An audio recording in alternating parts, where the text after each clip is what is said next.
Hi everybody, yes, we are back for a selection of videos over the summer, and the first one is Amiga Forever Plus Edition. So let's explore Amiga Forever Plus Edition. This is the very latest one up to press. You can see the date there in the bottom corner, 11th of June 2021. So we are supposed to be up to date. I've got a lifetime update pass thanks to the makers of this, so we're going to check this thing out. From the changelog we can also see the latest changes that have been made, of which there are always constant updates and tweaks. And so we are also running version 4.4 of WinUAE, and you can change that by checking out this path. If you update these exe files on that path, then you can update that to the latest version.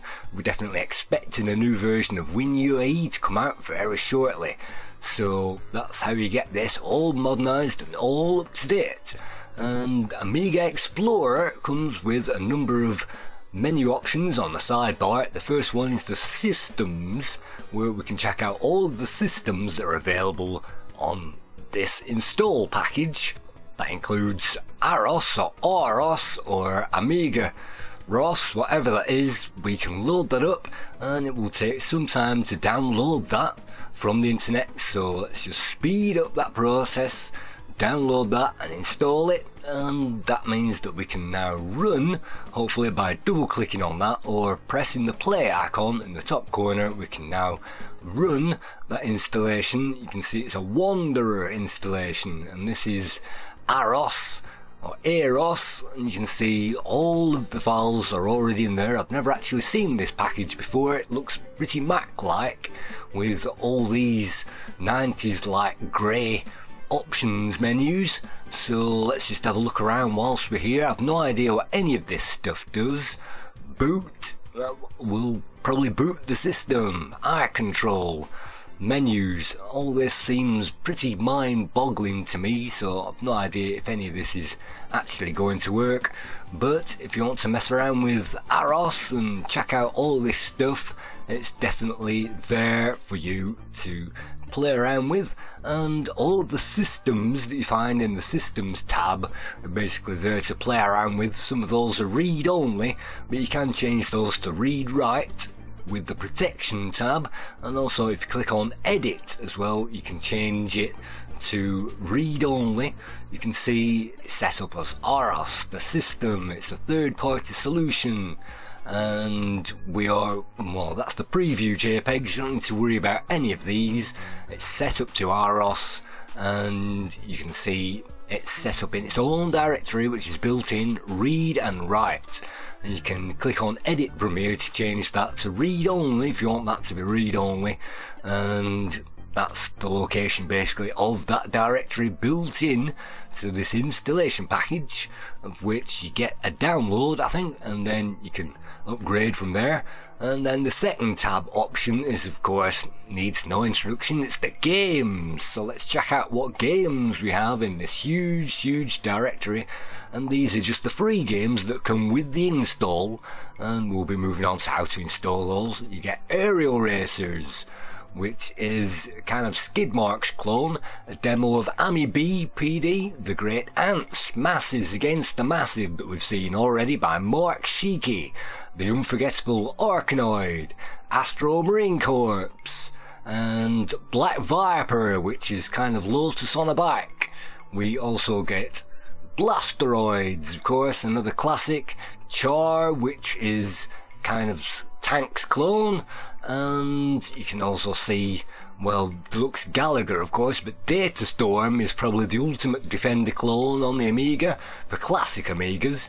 Deluxe Gallagher and Deluxe Pac-Man, of course, from the late Edgar M. Vigdal. And you can also see we also got Dr. Mario. Epsilon 9 is a graphic creator game. Exile is the classic OCS version. F1 GP circuits, never heard of that. Face Off is another one of those ice hockey games. Fat Man isn't that good. And Flight of the Amazon Queen, a classic. Football Glory is the Sensible Soccer rip-off, which was ripped off the shelves and replaced by this. and so we also get goal, which is the original goal, and double clicking on any of these will launch the game, of course, and that will launch as an ADF file loading up in real time on your Amiga.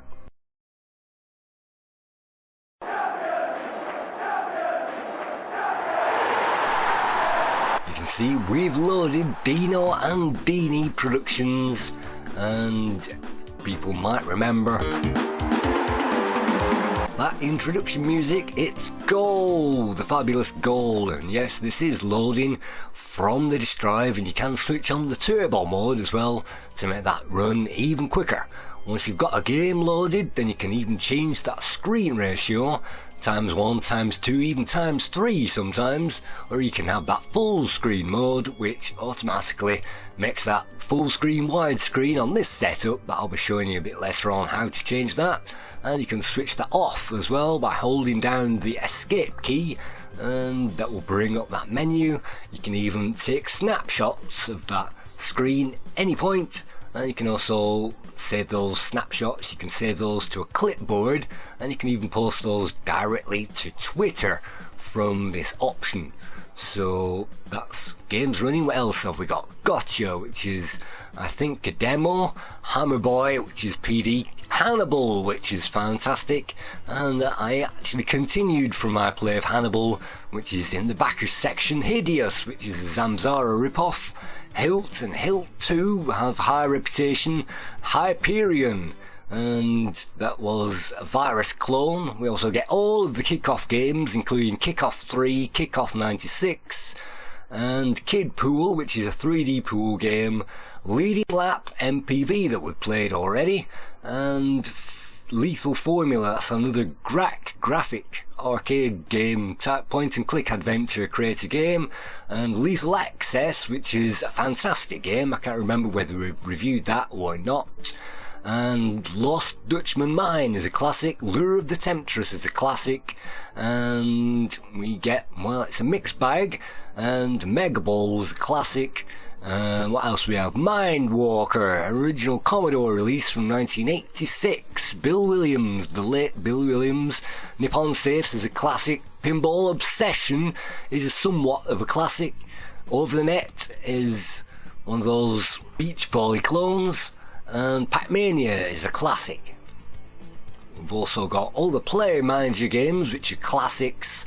Ports of Call, which some people regard that as an ultimate classic on the Amiga. Scorched Tanks is of course a classic public domain title. And Soccer Kid, I think that's the original OCS version, I'm not quite sure. We've reviewed that. And some more graphics creator files, and some more, well, Sword, I've never actually heard of that, we'll have to come back to that one. And Tactical Manager, all those football manager games. Terramex was a classic on the 8-bit systems, not so much on the Amiga. Tiebreak is another tennis game. Tubin is an arcade conversion. T-Racer we've reviewed, definitely. Traps and Treasures, amazing graphics but a bit too hard for me. And Virtual Racing 2, which requires definitely a meter machine, a decent emulation. World Cup 90, Zora Thruster, fantastic thrust clone. We also get Zero Gravity, which we never got, and Ziriax, which is a mega hard shoot 'em up. And I think Zoom is also a classic as well. So let's check out this one, Sword. And you can see it also configures to 4 disk drives, of which it ejects all 4 as soon as it tries to load it up, and then it will boot up in real time. Of course you can select turbo to speed that up.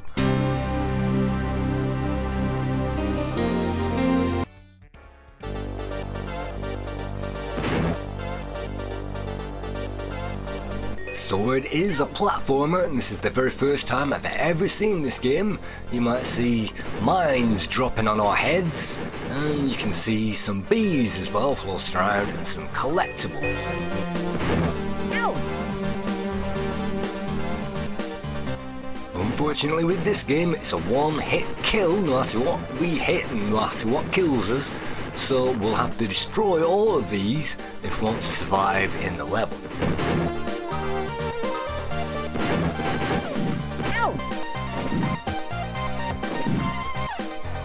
So that reminds me of kind of a Mario construction kit game, and I've no idea whether that's the full game or not, but you can see lots of choice available, and we also get lots of choice of demos as well. If you want to play some demos, there are lots of demos available. You can see some magnificent screenshots of them as well, which gives us an idea of what they are.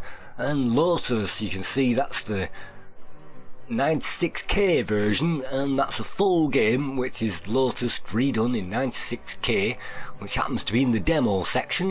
You can also see a gallery of some images and a gallery of some video images that you get when you get the full DVD.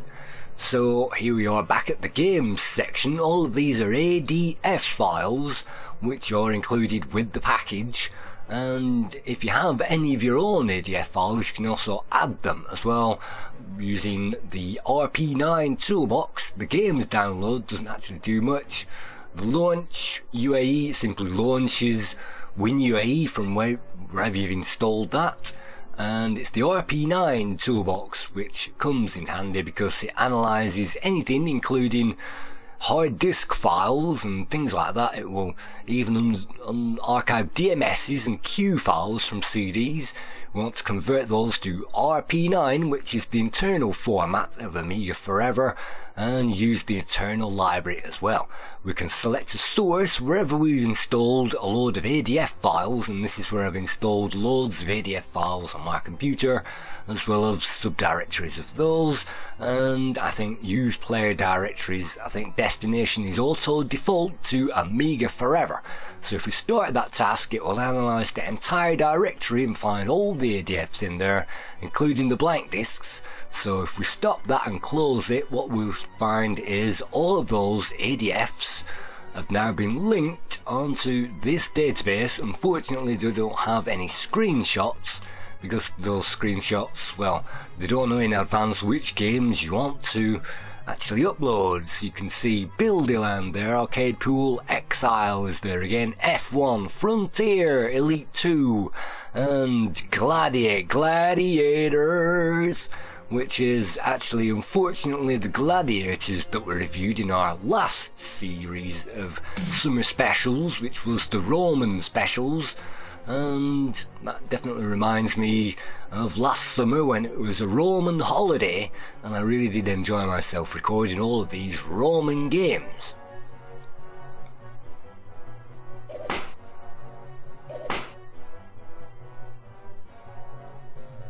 That was last year, and this year we're going through a few technical items. So we've got Charlie Chimp there, and you can see Banzai is there as well. So what do you do to get the Banzai screenshot? Well, all I tend to do is to type into lemon and click on that, and of course it'll come up with a few screenshots.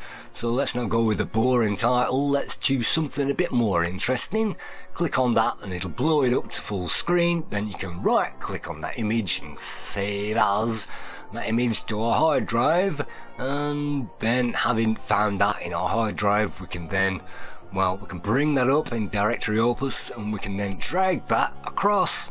Doesn't have to be Opus, but wherever your file viewer is, you can find that, drag it in, and that will automatically put that file, it's a PNG in this case, it will put that file, link it in to that disk image, and now that disk image can be double clicked and we can play Banzai.